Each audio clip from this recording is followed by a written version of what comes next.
Na Bibi Asia alhamdulillah Wasuni wanamjua, Washia pia wanamjua, yani sisi sote tunamjua. Yeye sasa wamemweka ama sisi tumemweka katika hao wanawake ambao ni wazuri, wanawake ambao ni role models kwetu, ambao sisi tunafaa kuwajua. Kwa mfano Asia, ukiita mtu Asia saizi wengine wanachanganyikiwa, Asia ni Asia, Asia ama ni nini? Umemuita after continent ama after nani? Ndio. Jina Asia pia ni nzuri alhamdulillah. Kwanza ukishapeana hiyo Asia na unajua Asia ni mtu jasiri. Alikuwa na msimamo thabiti. Sababu kama angekuwa hana msimamo thabiti hata imani yake isingekuwa thabiti. Ndio. Angekuwa tu kidogo tu inayumba. Kwanza akijua kwamba Farao ndo mume wake, alafu akishajua yeye atamfanyia nini. Kabisa. Maana enzi hizo Farao alikuwa akiogopewa na watu. Kwa sababu tu kidogo ima umepoteza maisha yako. Mtu ambaye anajiita hadi Mwenyezi Mungu. Wewe ukweli ni mtu wa kuogopewa. Lakini unaona naitwaje, Bibi Asia yeye alhamdulillah pia hakuwa amejiweka kwa sababu yeye ni malkia wa Misri, anaweza fanya anachokitaka. Kwa mfano eti mimi acha tu nisimwamini huyu, nibakie na mume wangu, juu nikibaki naye nitabakia kuwa malkia, nitabakia kuwa nani. Hakuthamini vitu ambavyo ni mali. Kama vile ukiangalia sasa hivi karne sasa hivi wengi mali imekuwa ni kitu ambacho tunakipa kipaumbele. Unatafuta pesa mpaka unasahau kwamba kuna kumridhisha Mwenyezi Mungu, ama kuna vile unafanya kitu kwa sababu ni ridhaa ya Mwenyezi Mungu. Kabisa.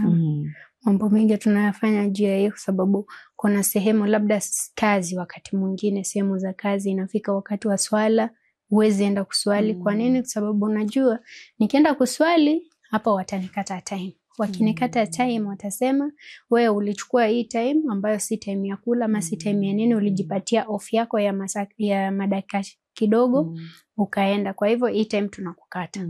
Mshahara unapungua. Ukifikiria mshahara wangu upungue, mshahara ukipungua inamaanisha sijui pesa ya nini inafaa kukata. Kabisa. Mambo mengi wanasema acha basi nitaswalia nyumbani. Swala inakupita hivyo. Ama shule wakati mwingine. Ndio. Nza shule zenye hawakubali Uislamu sana. Wengine wasema eti mara usivae mtandio, vaa trouser, mara usivae trouser, vaa mtandio. Yaani wanacheza tu na imani yetu. Ni kama nakumbuka pia na wakati nilipokuwa shule nasoma, nilikuwa nasoma shule ambayo Waislamu walikuwa ni wachache. Ukihesabu hata wanahesabika 4, 5. Sasa ukiangalia katika darasa langu mimi ndo nilikuwa Muislamu peke yake wa kike. Na ukiangalia mkienda kama ni parade, kuna hizi ni zao za hymns ni wanasoma. Mimi nilikuwa naambia mimi siwezi kusoma mwalimu na siwezi kununua kitabu kama hicho, maana dini yangu hainiruhusu. Ile pia ilikuwa wakati ni ile tu walikuwa accommodative kwamba wewe ni Muislamu na masharti zao ni kwamba vichwa visiwe wazi, kama ni miguu isionekane isionekane. Basi hilo alhamdulillah ilikuwa ni kitu ambacho ni understandable.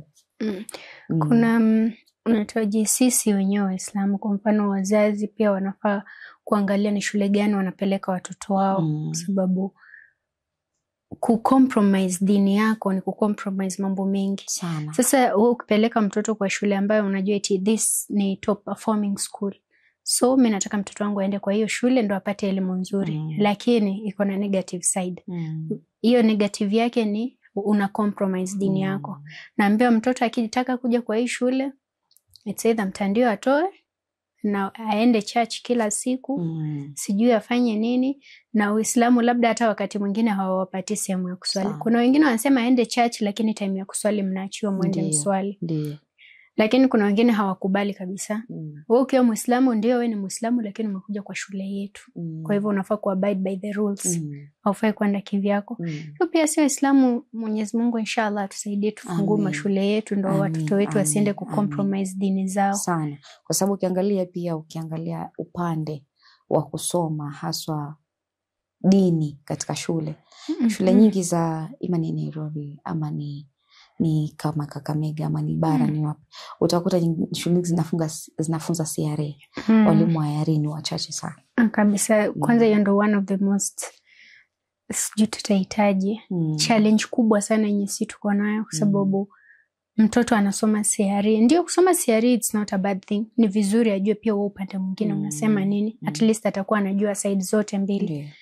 Lakini kutokusoma IRE pia, wao kutokuweka IRE katika mashule, hiyo pia haionyeshi picha nzuri, kwa sababu kama ni Wakenya, sisi wote ni Wakenya, tunafaa kuweka dini zote mbili. Wanasema Kenya is a free country, yani dini zote zinakubaliwa. Kwa hivyo ya Uislamu pia inafaa kuwa IRE, lakini hatupati kipaumbele. Na unaweza pata kwa hiyo shule labda hata tuseme ni principal ama ni nani ni Muislamu. Lakini akiambiwa CRE ndo inafaa kuwa kwa hiyo shule, anaacha tu iwe CRE na tajali kuhusu IRE.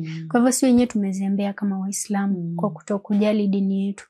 Na hizo small compromises zenye tuna make kwa dini yetu ndo bado zinaenda kuathiri watoto watakavyokuwa wakubwa.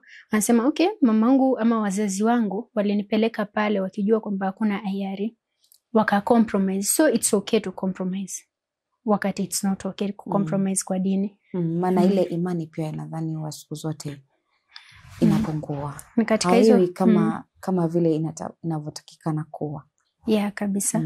Sababu unaona Asia ku compromise dini yake kwa sababu eti Firaun alikuwa hapo. Yeye alikuwa ni anaitwa Malkia wa Misri. Sasa haku compromise dini yake kwa ajili ya cheo yenye alikuwa nacho. Haku compromise dini yake kwa sababu ya mali ya dunia. Alibakia katika imani yake hivyo hivyo, na sisi pia tunafaa kubakia katika imani yetu hivyo hivyo, haijalishi ni nini. Nasikia kuna countries zingine hadi wakisikia wewe ni Muislamu, kwanza wakati wa Ramadhani wanateseka sana, wakisikia wewe ni Muislamu na umefunga, unakuja unafunguliwa, unafanywa nini, inaitwaje, saumu yako inakatwa. Unanyweshwa maji ama unakunywa chai eti tu ndo ufungue hiyo saumu yako. Na maadui wengi wa Uislamu, lakini sisi kama Waislamu tukianza ku compromise dini yetu tunawasaidia maadui wa Kiislamu. Na ifai kwa hivyo. Nafaa kufollow Bibi Asia venye alivyofanya. Watu walikuwa wanasema kwamba Bibi Asia wakati alianza kudhihirisha imani yake, anasema kwa nini hakutumia takia. Lakini wakati mwingine takia, kuna ile level unafika ya dini yenye hata hauoni kama ni worth it kutumia hiyo takia. Ndio takia unaweza tumia wakati maisha yako yapo hatarini, hapo unaweza tumia. Yeye hakukubali kutumia takia, aliendelea tu na imani yake. Lakini hiyo pia inaonyesha imani yake venye ilikuwa. Sababu tuseme kwa mfano Imam Ali alikuwa anajua watu hawampendi wakati alikuwa hapo, watu wote walimgeuka. Yeye angetumia takia tungefika hapa? Hapana, tusingefika hapa. Ama Bibi Fatima aseme watu hadi walikuwa wengine walikuwa wanaambiwa wamtusi Imam Ali hivi hivi, yani wakimuona tu watu, yani wao wangetumia takia tusingefika hapa. Wakati mwingine takia, yes it's advised, lakini si kila sehemu. Ndio sababu wewe ukionyesha uthabiti wako inakuwa beta zaidi. Unawapa nguvu hadi wengine walio nyuma yako, wenye wanakufuata. Wewe huwezi jua ni kina nani wanakufuata Haifa. Wanaweza kuona nasema mashallah, unaona Haifa yuko kwa TV tunamuonaga anavaa mtandio. Kwa hivyo inamaanisha mimi as a Muslim lady I can be a host na still preserve my hijab.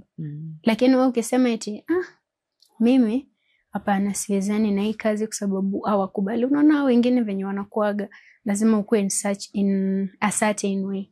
So ukifanya hivyo kuna watu wengine pia utakuwa umewaangusha hata kama ujui.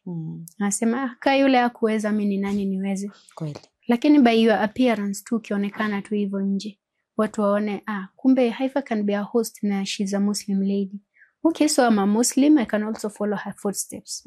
Niendelee na hijab yangu nifuate.